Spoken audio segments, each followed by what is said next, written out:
Imagine designing an aircraft so advanced, so carefully assembled, that it uses the same high-end components found in top Western jets. Airbus A320 level systems, engines from General Electric and Safran, Honeywell avionics, Rockwell Collins radar. On paper, it meets every major requirement. Technically, it should be cleared to fly worldwide, but it isn't. This is the strange and frustrating reality surrounding China's C919, a jet built to challenge Airbus and Boeing, yet still barred from international skies. Certification roadblocks. Despite relying on internationally certified systems and spending years aligning itself with global aviation standards, the C919 has run into a serious barrier. The European Union Aviation Safety Agency, EASA, has delayed its type certification, the essential approval needed for international operations. Originally expected much earlier, the process may now face an additional 3 to 6 years of review. This wasn't a small delay. It made headlines around the world. Some commentators even mocked the aircraft, questioning whether it has any real future. But beneath the jokes sits a deeper issue. Who actually controls the skies? Because this isn't about radar systems, engines, or manuals. It's about power. Who holds it, who protects it, and who is allowed to challenge the world's two aviation giants, Airbus and Boeing? So why is a jet packed with Western-approved hardware being held back? And what does this delay tell us about the future of global aviation? This isn't just the story of a single airplane. It's a glimpse into a much larger geopolitical struggle, one that could redefine who dominates the skies. China anticipated this, playing by the rules. From the very beginning of the C919 program, China understood that building a jet alone wasn't enough. Without international certification, it could never seriously compete with Airbus or Boeing. So China followed the global rulebook. Instead of reinventing every component, COMAC designed the C919 around proven, widely used systems. LEAP-1C engines from GE and Safran, the same engine family powering the Airbus A320neo, already approved by both the FAA and EASA. Honeywell flight control systems. Rockwell Collins radar. Parker Hannifin fuel systems. Michelin tires. In other words, the C919 is built largely from name-brand Western technology that already flies every day over Europe and the United States. And China didn't stop with hardware. In 2019, it signed a bilateral aviation safety agreement with the European Union, creating a formal pathway toward mutual certification. China checked every technical box, every diplomatic box. And yet EASA is now signaling that the aircraft may still need up to 6 more years of evaluation, a disruptive threat to the duopoly. Commercial aviation has effectively been a two-player game for decades. Airbus and Boeing dominate nearly the entire global market. Most passengers today fly on aircraft built by one of these two giants. That's exactly why the C919 is so disruptive. This isn't a niche regional jet. It was engineered to go head-to-head with the Airbus A320 and Boeing 737, the most widely used short and medium-haul aircraft on the planet. If the C919 captures even a modest share of that market, it begins eroding one of the most profitable duopolies in modern industry. That's why the certification delay raises eyebrows. Is it safety or protectionism? Officially, EASA says the delay is about safety and system verification. But the closer you look, the more it resembles a strategic slowdown meant to protect market dominance. Because once certified, the C919 isn't just a Chinese product. It becomes a third option in a market long closed to real competition. Airlines, especially in developing regions, would suddenly have access to a cheaper, comparable alternative. That would force Airbus and Boeing to cut prices, improve terms, and rethink decades of control. Think of it like this. 2 chefs have ruled the global restaurant scene for years. A third chef arrives using the same ingredients, the same equipment, and the same hygiene standards. Yet the inspector says, "Come back in 5 more years." At some point, it stops looking like safety and starts looking like protectionism. The C919 isn't just an airplane. It's a challenge to how the aviation industry has been structured for generations. Its delay isn't simply about paperwork, it's about economic influence, technological independence, and whether global systems are truly neutral or quietly political. If China followed every rule and still can't secure certification, what message does that send to other nations trying to enter advanced industries?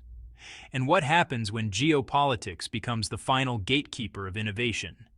For Airbus and Boeing, every additional year the C919 remains grounded is another year of breathing room. But while Western regulators debate and delay, China isn't waiting.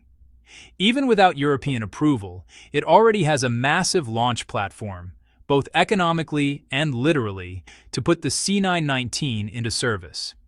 Some critics joke that the aircraft has no real customers. The reality is far more calculated. China is the second largest aviation market in the world, and according to the International Air Transport Association, it is expected to become the largest by 2042. The country will need more than 9,000 new aircraft over the next 20 years, nearly a quarter of total global demand. That means even if the C919 never lands in Paris or New York, it doesn't have to. China's domestic market alone is large enough to keep COMAC's production lines running for decades. And crucially, the C919 is already fully certified by China's own regulator, the Civil Aviation Administration of China. That allows COMAC to deploy the aircraft nationwide without a single foreign approval. China Eastern Airlines has already taken delivery of its first units and begun operating commercial C919 flights. Every successful flight builds public confidence and strengthens the aircraft's operational record. And interest isn't limited to China. Countries like Malaysia, Indonesia, and Vietnam, fast-growing aviation markets, are closely evaluating the C919. Some are even exploring direct bilateral certification agreements with China, allowing them to bypass Western regulators entirely. The result is a gradually expanding regional aviation ecosystem centered on China, where Western regulatory influence carries far less weight. So while critics dismiss the aircraft, China's aviation strategy continues to advance quietly. The C919 may be restricted from a handful of Western runways, but it is fully cleared to operate across thousands of others, slowly shifting the balance of power in global aviation. Here's the twist. While Europe delays certification of China's jet, its own aviation champion, Airbus, is becoming, increasingly dependent on China to maintain its lead. Since 2019, Airbus has consistently outperformed Boeing globally, and a major reason is China. More than 2,200 Airbus aircraft fly in Chinese airspace. That's over half of China's commercial fleet, making China Airbus's single largest market. And, the relationship goes far beyond aircraft purchases. Airbus operates 6 joint ventures inside China, covering everything from component manufacturing to final assembly. In Tianjin, Airbus's Chinese assembly line can produce up to 6 aircraft per month, making it a critical part of Airbus's global supply chain. Which raises a serious question. Can Europe afford to delay C919 certification indefinitely without risking consequences? Beijing doesn't need to issue threats.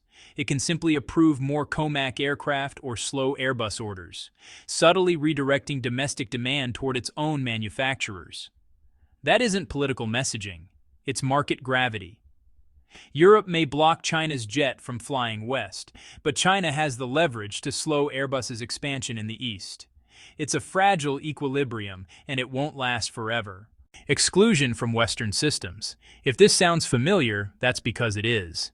This isn't the first time China's attempt to integrate into a Western-led system was reversed, just as it began approaching parity. In 2014, China and the European Space Agency announced joint missions, astronaut exchanges, and potential space station cooperation. European astronauts even trained in China. But by 2023, ESA quietly stepped back, citing political pressure. The cooperation ended. Earlier in the 2000s, China attempted to join Europe's Galileo satellite program. It was initially welcomed, then sidelined following U.S. lobbying. With meaningful access denied, China built its own system, Beidou, which now serves more than 100 countries. The pattern is clear. When China follows the rules but nears equal footing, cooperation often turns into exclusion. And with the C919, we may be watching that pattern repeat. China's long-term response. So how will China respond this time? Not with outrage, not with public threats, but with a long-term strategy. First, reduce reliance on foreign engines. The C919 currently uses LEAP-1C engines from GE and Safran, but COMAC is already developing the CJ1000A with the Aero Engine Corporation of China. Once that engine enters service, China will no longer need Western propulsion or Western approvals. Second, leverage its vast domestic market.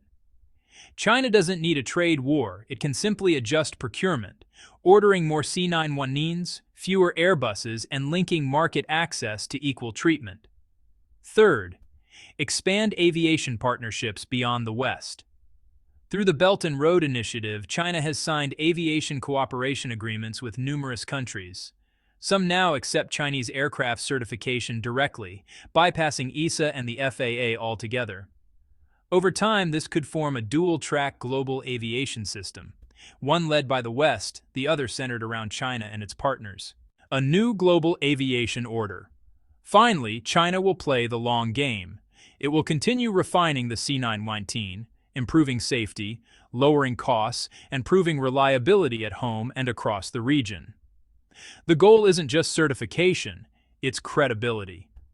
Just as Huawei adapted to chip restrictions and Beidou replaced foreign satellite systems, the C919 may ultimately succeed through persistence rather than confrontation. The delay may have slowed China's jet in the short term, but over the long run, it could accelerate China's aerospace independence. The C919 is no longer just a commercial aircraft. It's a strategic signal, a statement that China isn't waiting for permission. It's building its own runway. If you enjoyed this analysis, remember to like the video, subscribe, and turn on notifications for more deep dives into the global forces shaping our future.